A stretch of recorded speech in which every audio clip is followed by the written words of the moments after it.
Hey everybody, it's Kusum, Dissecting Whiteness, and I'm here to have a conversation or a talk specifically with my white-bodied folks who have experienced or are experiencing not being hired, not being included in, not being invited in, welcomed into spaces, to jobs, to experiences because of our whiteness, because of the body and the skin that we live in.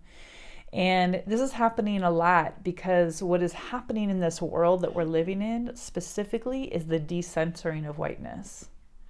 And that decentering is something that we haven't actually embodied. The feeling and the experience of not being welcomed and not being wanted isn't something that feels good. And it's not something that we have experienced generationally. It's not something that our parents had to talk to us about. And how do you navigate that feeling, right?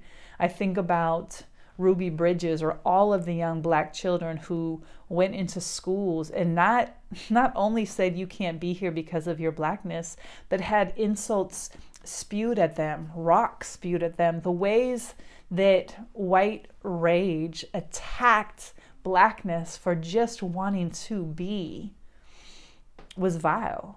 I think about parents who had to explain to their children why there are signs that say whites only.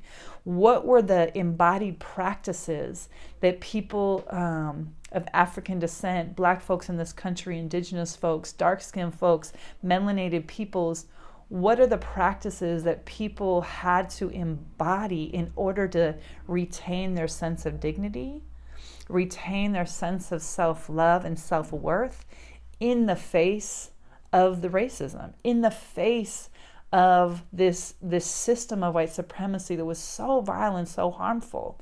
Because looking at those practices is helpful, at least for me, in this time in which whiteness is being decentered, because the feeling of not being included and not being invited and not being wanted and not being hired because of our whiteness, it sucks. It feels shitty.